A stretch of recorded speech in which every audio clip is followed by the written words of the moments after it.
Hello everyone, Yana is here. Welcome to Financial Accounting. Today we continue studying financial assets and go over petty cash. We will learn how to set up a petty cash fund, how to prepare journal entries to record expenses, and how to increase and decrease petty cash when necessary. If you haven't had a chance to watch the video overview of financial assets, I'm posting the link right here and in the description box.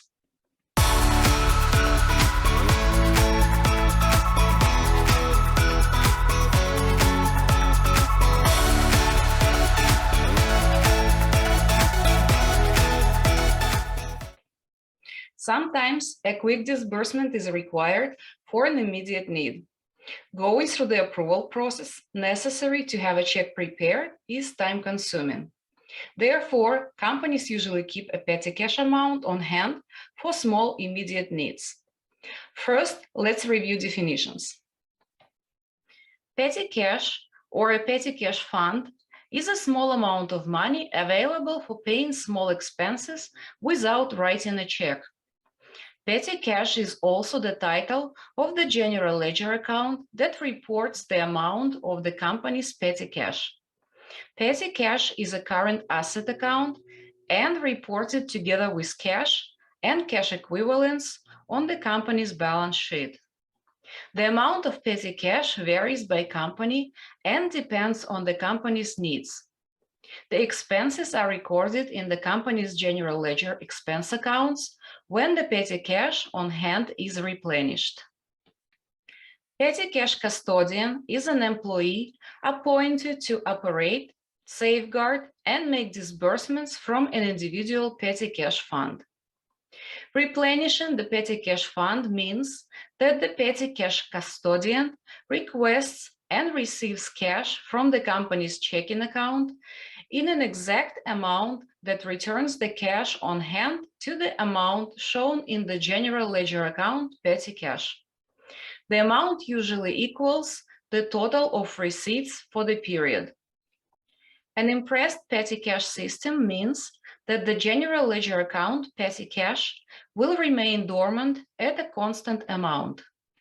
Assuming the petty cash amount is $300, then the petty cash account will always report a debit balance of $300. This $300 is called the Imprest balance. As long as $300 is adequate for the company's small disbursements, then the general ledger account petty cash will never be debited or credited again. Now, let's look at how petty cash is recorded. Petty cash is small cash to meet miscellaneous expenses of the company, like minor office or kitchen supplies, parking, or tolls. An Imprest system for petty cash is followed to retain control over these small expenses. Petty cash is usually handled by a custodian who is given a small amount of cash to make payments for such expenses. The transaction to create the petty cash fund is a debit to petty cash and a credit to cash for the fund or the Imprest amount. The petty cash custodian pays cash to individuals for expenses incurred and collects receipts as evidence for cash disbursement.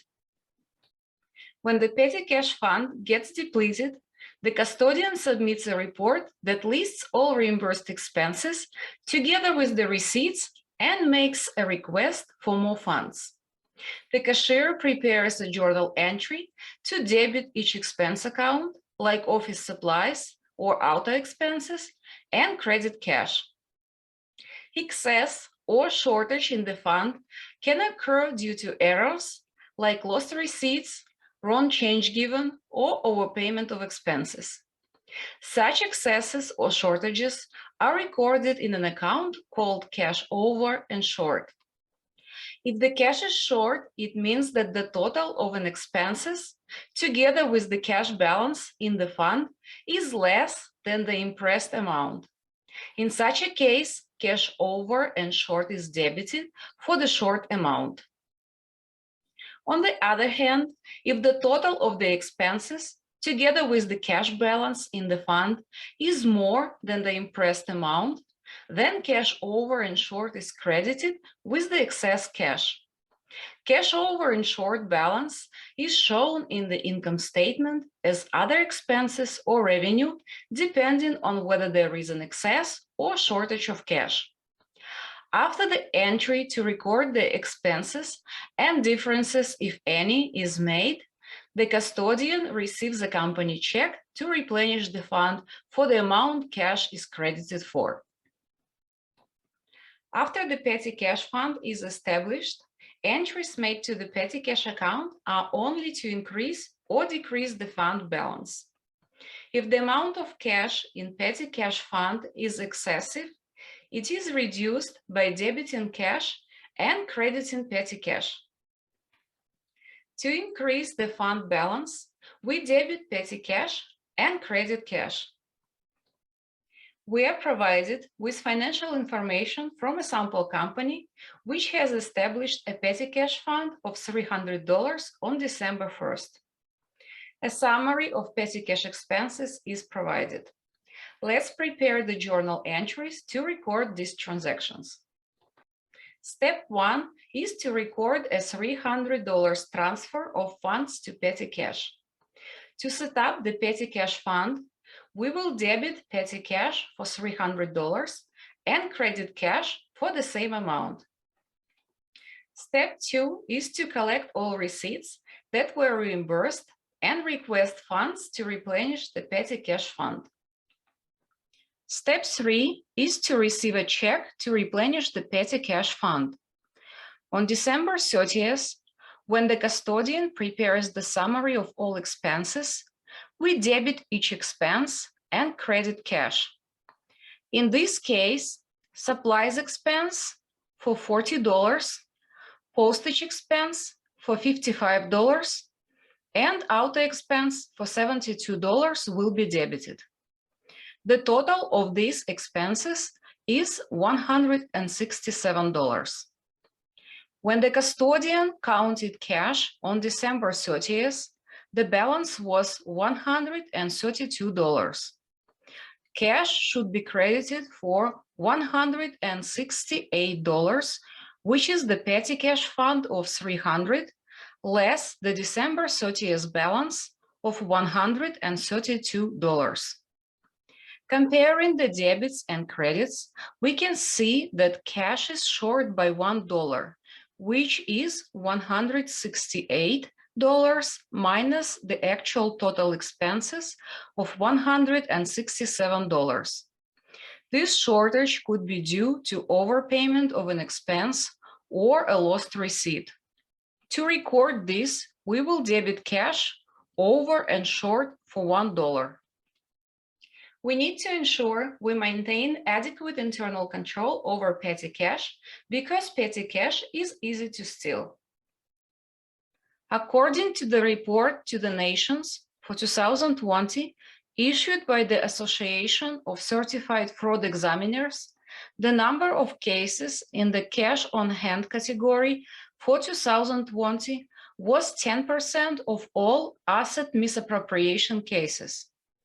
Asset misappropriation in the cash on hand category is the most common in the banking and financial services industry, 18%, and retail, 15%.